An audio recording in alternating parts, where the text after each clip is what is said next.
Hello students, आज हम लोग नया चैप्टर शुरू करेंगे इलेक्ट्रिसिटी। चैप्टर 12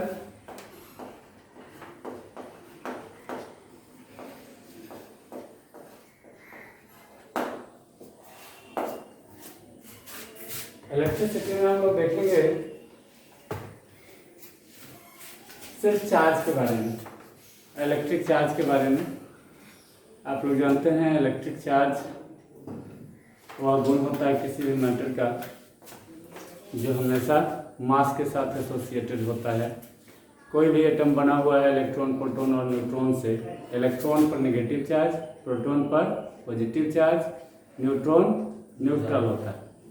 तो तीन प्रोमिनेंट पार्टिकल के बारे में ही हम लोग चर्चा करते हैं विशेष रूप से, लेकिन इसके अलावा भी एटम में बहुत सारे पार्टिकल होते हैं जिनको सब एटॉमिक पार्टिकल कहा जाता है, जैसे meson, muon, pion, neutrino, anti neutrino, positron etcetera.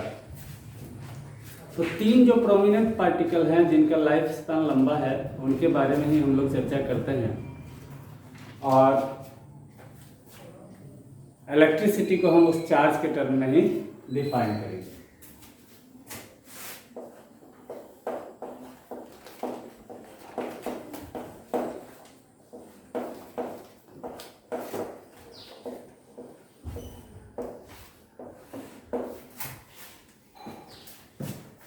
The branch of science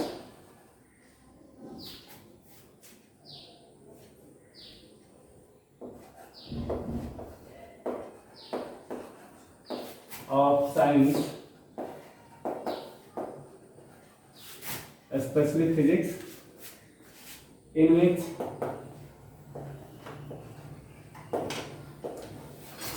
we study about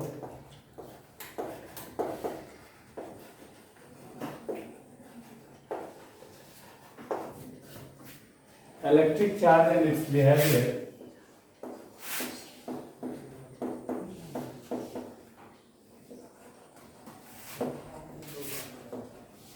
and its behavior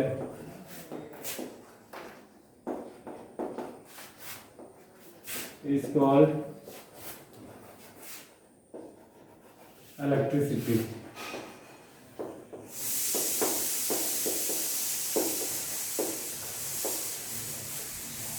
electricity के मेन दो ब्रांच होते हैं,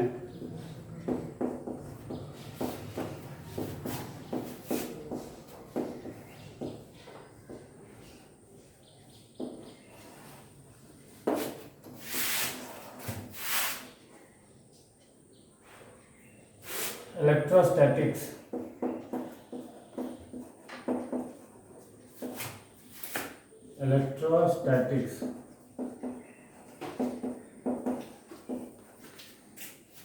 और दूसरा करंट इलेक्ट्रिसिटी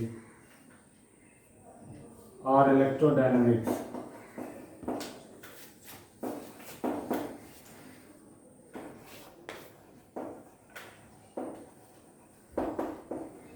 इलेक्ट्रोडायनामिक्स को ही करंट इलेक्ट्रिसिटी कहते हैं।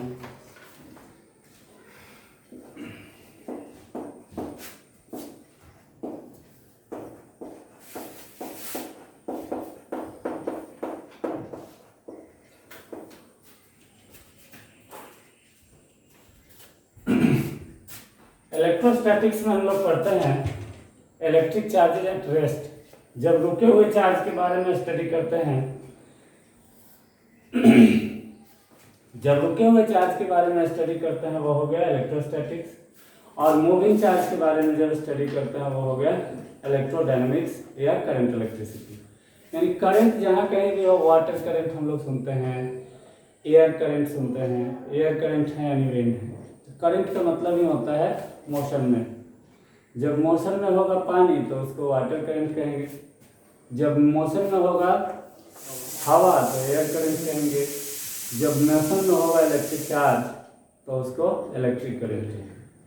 तो करंट का मतलब ही होता है मोशन, मोशन से जुड़ा हुआ है, और डायनेमिक्स भी जुड़ा हुआ है मोशन। स्टैटिक्स यानी रुका हुआ system, dynamics means moving system.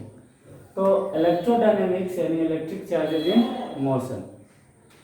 Current electricity यानी electric charges in motion. Statics, static मतलब रुका हुआ, स्टेशनरी। तो इलेक्ट्रोस्टैटिक्स मतलब रुका हुआ चार्ज। रुका हुआ चार्ज अलग बिहेवियर करता है और मूविंग चार्ज अलग बिहेवियर करता है। इलेक्ट्रिकल फिनोमेना जो रुके हुए चार्ज के कारण होता है उसके बारे में हम लोग इलेक्ट्रोस्टैटिक्स में पढ़ते हैं, और वैसे इलेक्ट्रिकल फिनोमेना जो मूविंग चार्ज के बारे में या मूविंग चार्ज के से जुड़ा हुआ होता है उसको हम लोग कहते हैं इलेक्ट्रोडायनेमिक्स या करंट इलेक्ट्रिसिटी। उसी में पढ़ेंगे मूविंग चार्ज से रिलेटेड सभी फिनोमेना को। अब यहाँ ध्यान देने वाली बात है कि चार्ज के कारण ही दोनों इलेक्ट्रिसिटी है। पहला इलेक्ट्रिसिटी भी इलेक्ट्रिक चार्ज के कारण और इलेक्ट्रोडायनेमिक्स भी इलेक्ट्रिक चार्ज के कारण। सिर्फ रुके हुए और मोशन का डिफरेंस होता है। इसमें चार्जेस रुके हुए होंगे और उनका बिहेवियर देखेंगे हम लोग, उसमें चार्जेस मोशन। ध्यान देंगे कि इलेक्ट्रोडायनेमिक्स ही मेन रीजन है मैग्नेटिज्म का।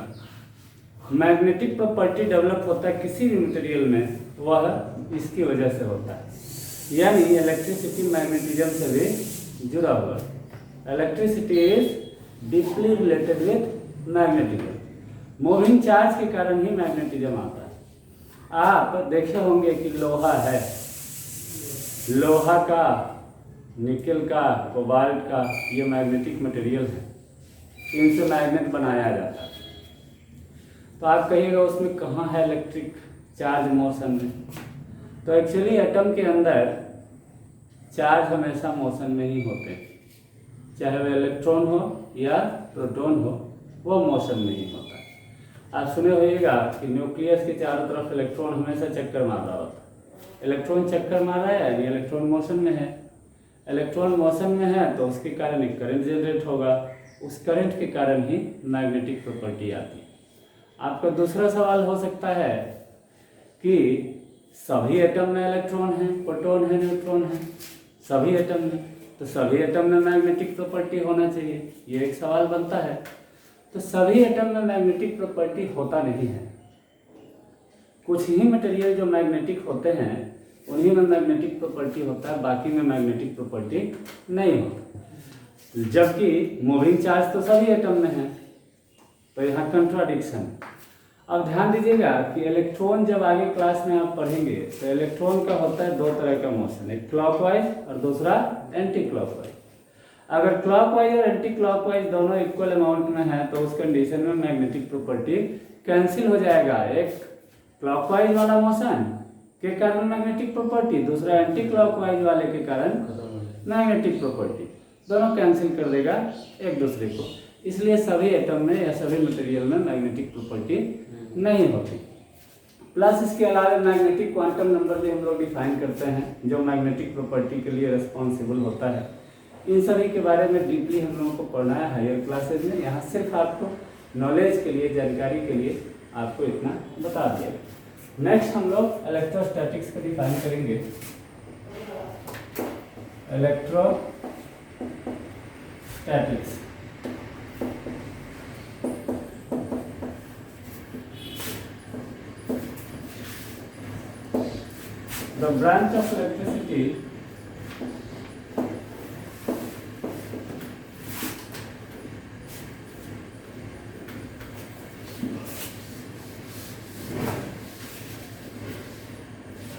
the branch of electricity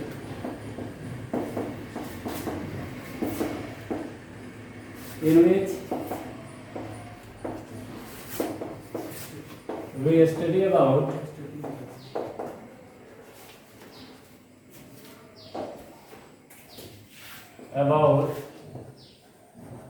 electric charges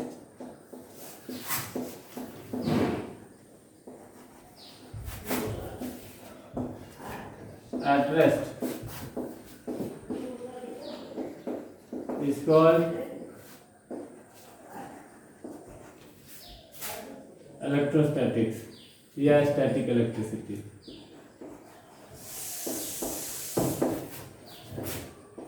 Statics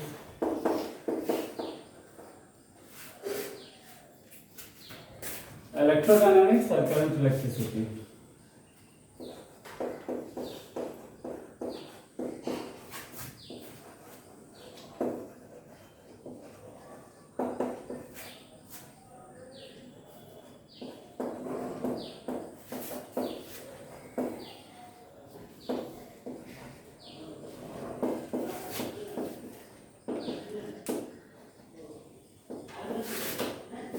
The branch of electricity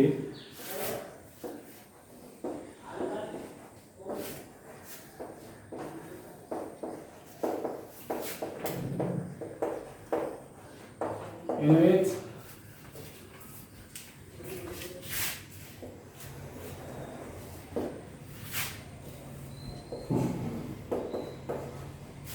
we study about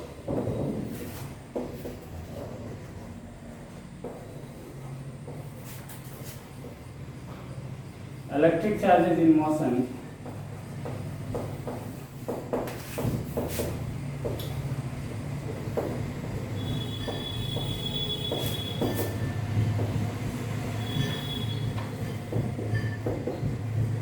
is called current electricity.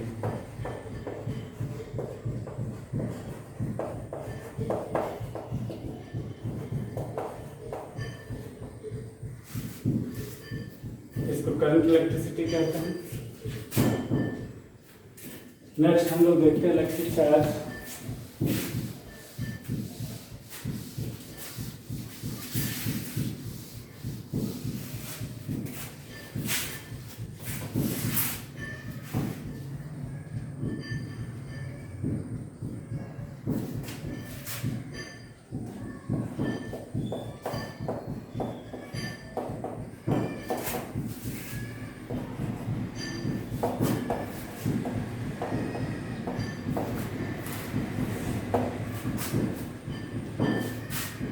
The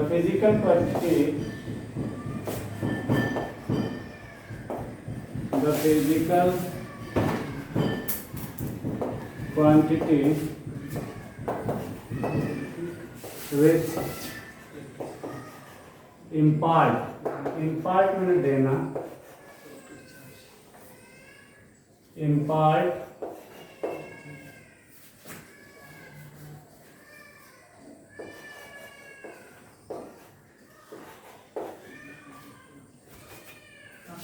electrical property to a substance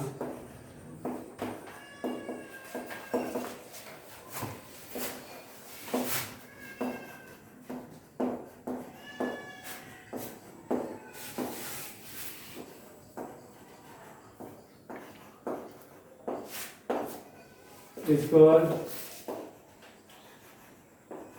electric charge.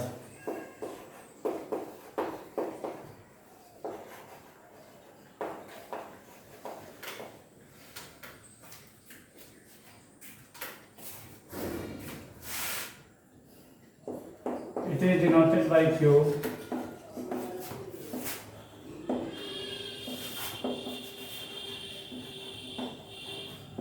Small Q या कभी कभी capital Q से भी denote कर दिया जाता है, लेकिन मेन कन्वेंशन है स्मॉल क्यू से ही डिनोट करना। कैपिटल क्यू से हीट एनर्जी को भी रिप्रेजेंट किया जाता है, तो कंफ्यूजन नहीं हो इसके लिए हम लोग स्मॉल क्यू का इस्तेमाल करते हैं इलेक्ट्रिक चार्ज को रिप्रेजेंट करने के लिए। The SI unit of electric charge is coulomb. The SI unit of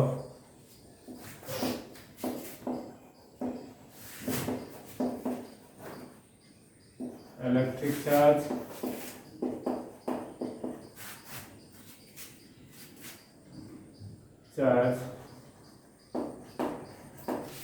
is coulomb. COULOMB coulomb.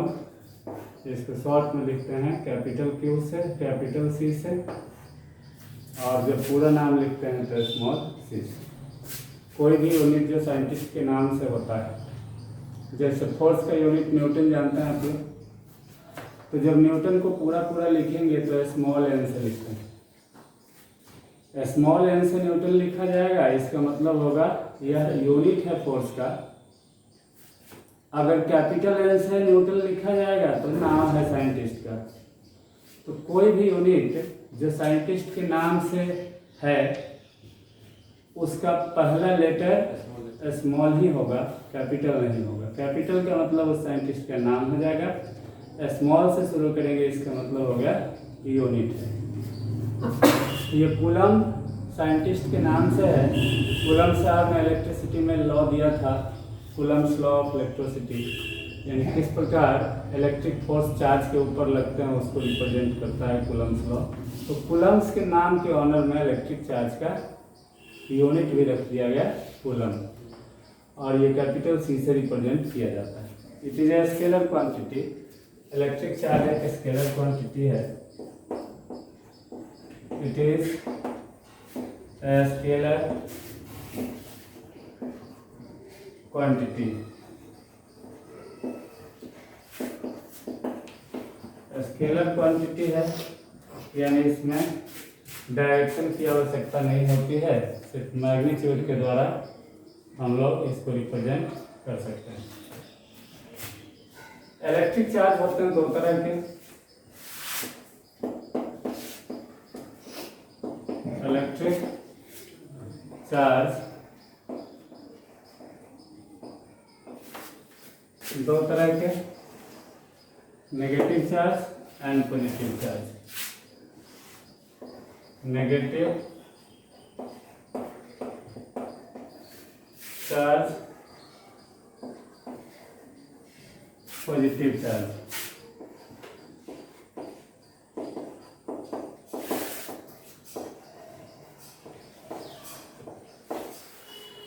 Mathematics में नेगेटिव और पॉजिटिव का मतलब अलग अलग होता है। नेगेटिव माने माइनस हो गया, घटाना है, पॉजिटिव मतलब जोड़ना है। यहाँ पर नाम है नेगेटिव चार्ज और पॉजिटिव चार्ज। नेगेटिव चार्ज में कुछ भी नेगेटिव नहीं होता, वो नाम है। अब जैसे नाम रख दिए किसी बच्चे का नेगेटिव कुमार, किसी बच्चे का पॉजिटिव कुमार, तो नेगेटिव कुमार में हाथ नहीं होगा, नाक नहीं होगा, पैर नहीं होगा, ऐसा नहीं। जैसा स्वरूप नेगेटिव कुमार का है वैसा ही स्वरूप पॉजिटिव कुमार का। उनका रंग रूप अलग हो सकता है, कोई गोरा कोई काला हो सकता है, कोई लंबा कोई छोटा हो सकता है, लेकिन दोनों को ही दो आँख होगा, नाक होगा, कान होगा, यानी बाकी का प्रॉपर्टी दोनों में होगा। तो कलर डिफरेंस हो सकता है। तो ये नेगेटिव और पॉजिटिव मैथमेटिकल नेगेटिव पॉजिटिव नहीं है, ये दो तरह के चार्ज खोजे गए थे, दोनों का नाम दे दिया गया था, एक का नेगेटिव कुमार, दूसरे का पॉजिटिव कुमार। यानी नेगेटिव चार्ज में नथिंग नेगेटिव, नेगेटिव चार्ज में कुछ भी ऐसा नेगेटिव नहीं होता है, पॉजिटिव चार्ज में कुछ भी पॉजिटिव नहीं होता। ऐसा नहीं इसमें बहुत है और उसमें नहीं है, ऐसा नहीं, ये नाम है। अब इस दो तरह के चार्ज के नाम एक्स चार्ज और वाई चार्ज रखा जाता है, तो आज हम लोग पॉजिटिव और नेगेटिव नहीं पढ़ रहे होते, एक्स चार्ज और वाई चार्ज ही पढ़ रहे हैं। चार्ज दो तरह के हैं, जिसमें एक तरह का नाम बाई कन्वेंशन नेगेटिव चार्ज कहा गया और दूसरे तरह के चार्ज को पॉजिटिव चार्ज। हाँ, ये जरूर है कि अगर नेगेटिव चार्ज का बिहेवियर पूरब जाने का है तो पॉजिटिव चार्ज का बिहेवियर पश्चिम जाने का, उल्टा नेचर। दोनों का नेचर क्या है? उल्टा। जैसे मैथमेटिक्स में नेगेटिव का मतलब घटाना और पॉजिटिव का मतलब जोड़ना होता है, तो यहाँ चार्ज जो है दोनों तरह का, उनका बिहेवियर उल्टा होता है। एक सिर्फ झूठ बोलेगा तो दूसरा सिर्फ सच, पहला सिर्फ सच बोलेगा तो दूसरा सिर्फ झूठ बोलेगा, है ना। ऐसा नहीं है कि नेगेटिव है तो नेगेटिव झूठ बोलेगा और पॉजिटिव ही सच बोलेगा, ऐसा नहीं। नेगेटिव भी सच्चा हो सकता है और पॉजिटिव भी झूठा हो सकता है, ठीक है। तो ये दो तरह के चार्ज हैं, अपोजिट नेचर वाले हैं, तो नाम दे दिया गया, एक का नेगेटिव चार्ज दूसरे का पॉजिटिव चार्ज। अब लिखेंगे हम लोग नेगेटिव चार्ज को। ये नेगेटिव चार्ज जनरली इलेक्ट्रॉन पर पाया जाता है, लेकिन जिस समय चार्ज का खोज हुआ था उस समय न तो इलेक्ट्रॉन था, प्रोटॉन था या न्यूट्रॉन था, कोई भी सब एटॉमिक पार्टिकल थे ही नहीं। यानी एटम के खोज के पहले एटम की जानकारी जब हम लोगों को मिली उसके पहले से ही इलेक्ट्रिक चार्ज का खोज हो चुका है। इसलिए हम लोग इलेक्ट्रॉन प्रोटॉन के टर्म में डिफाइन नहीं करते हैं। जो प्राइमरी डिफिनीशन है इलेक्ट्रिक चार्ज का, negative charge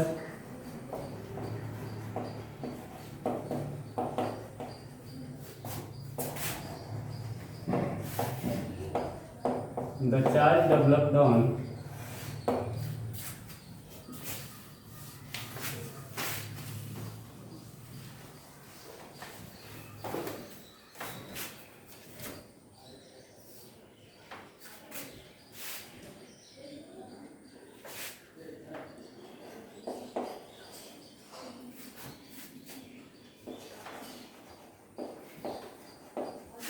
developed on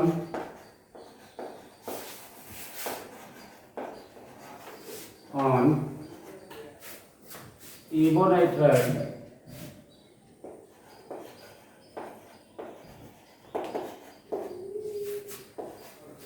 rod when it is rubbed with silk, when it is rubbed with silk is called negative charge.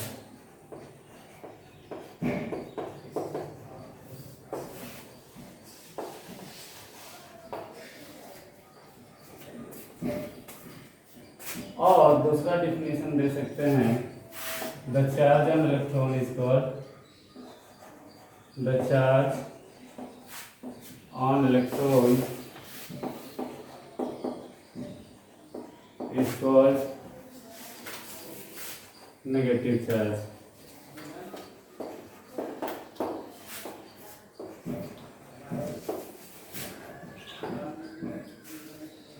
पहले डिफिनेशन हम लोग देते थे इबोनाइट्राइड के टर्म में। अब चूंकि इलेक्ट्रॉन प्रोटॉन और न्यूट्रॉन का खोज हो चुका है, तो अब जो इलेक्ट्रॉन पर चार्ज है उसको भी नेगेटिव चार्ज हम लोग डिफिनेशन के लिए इस्तेमाल कर सकते हैं। Positive charge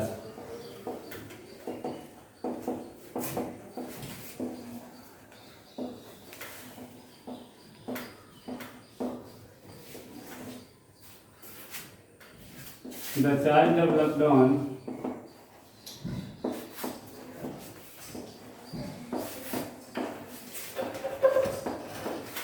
on glass rod when it is rubbed with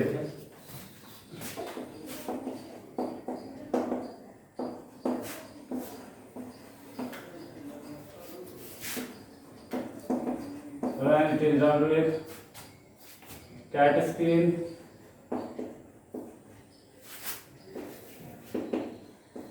or wool is called positive charge.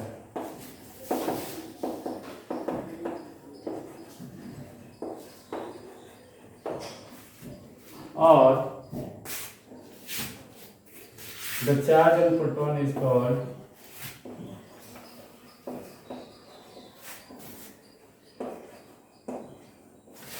proton is called positive charge.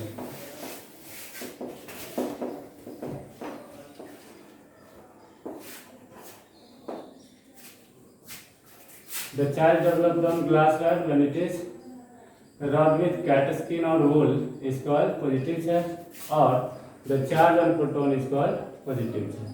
ये पॉजिटिव चार्ज का डेफिनेशन है, ये नेगेटिव चार्ज का डेफिनेशन।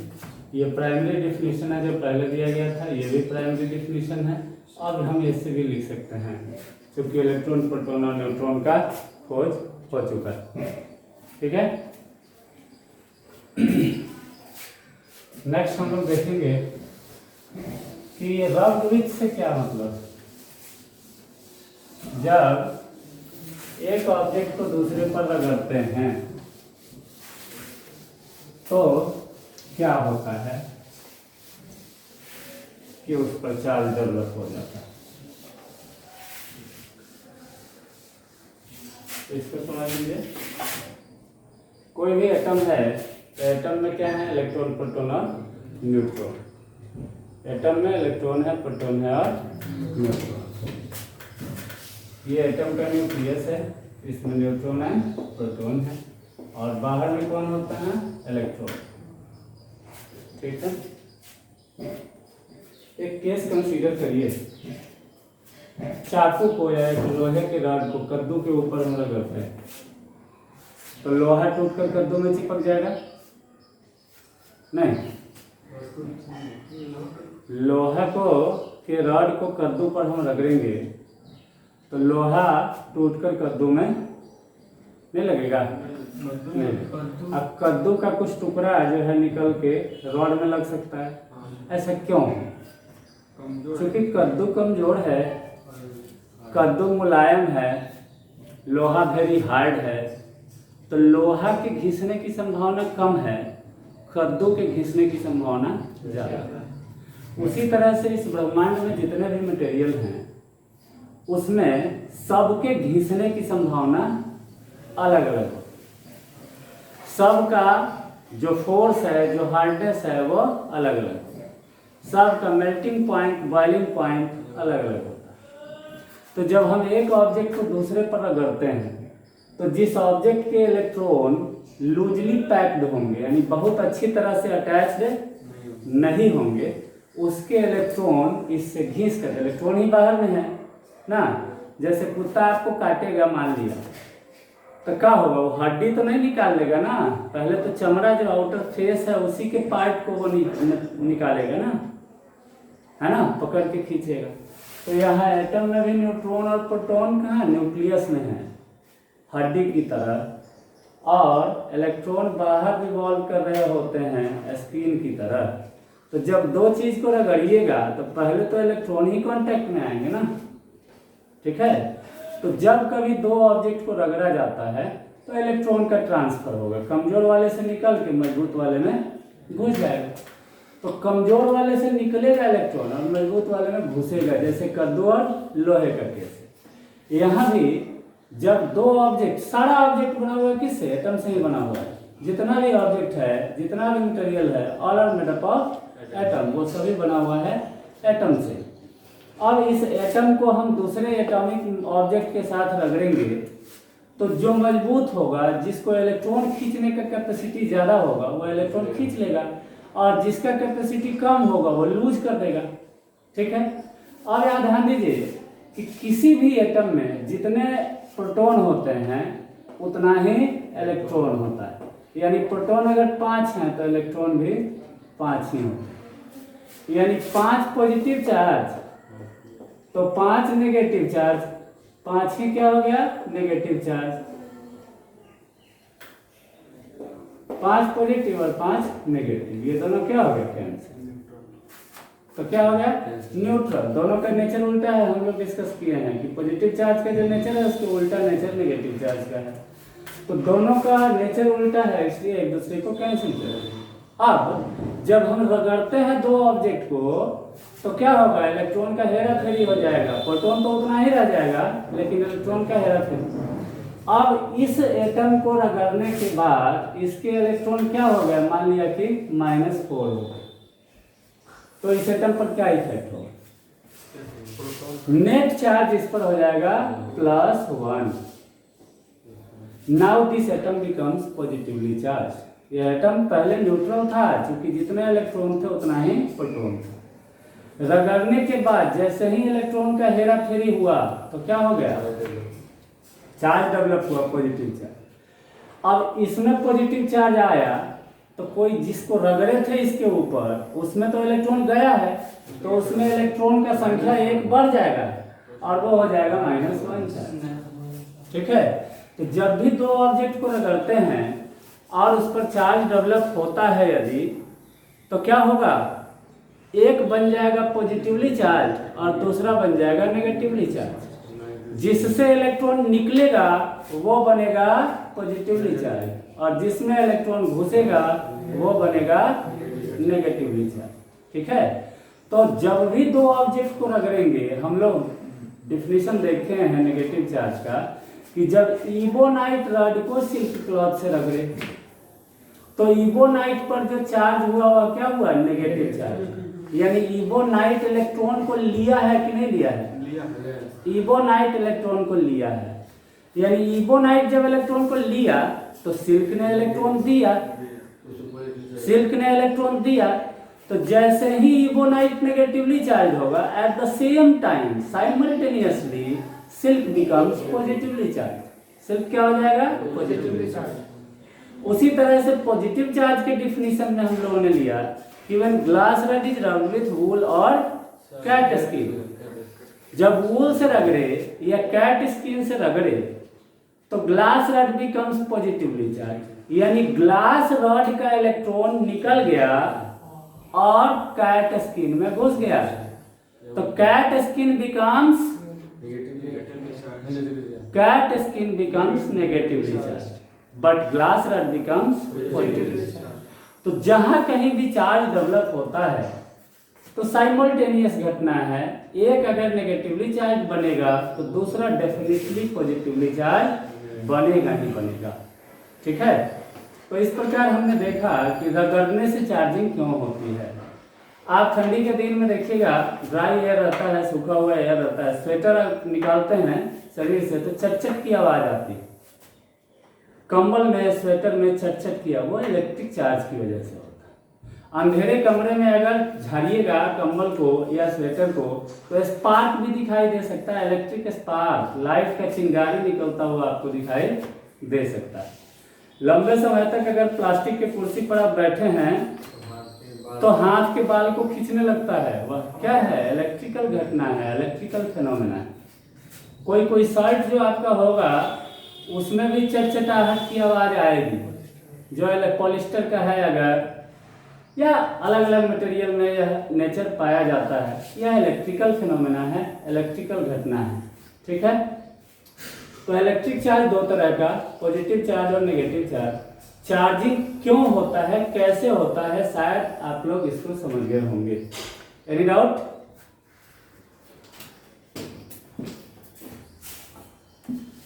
अब कुछ प्रॉपर्टीज हैं इलेक्ट्रिक चार्ज के।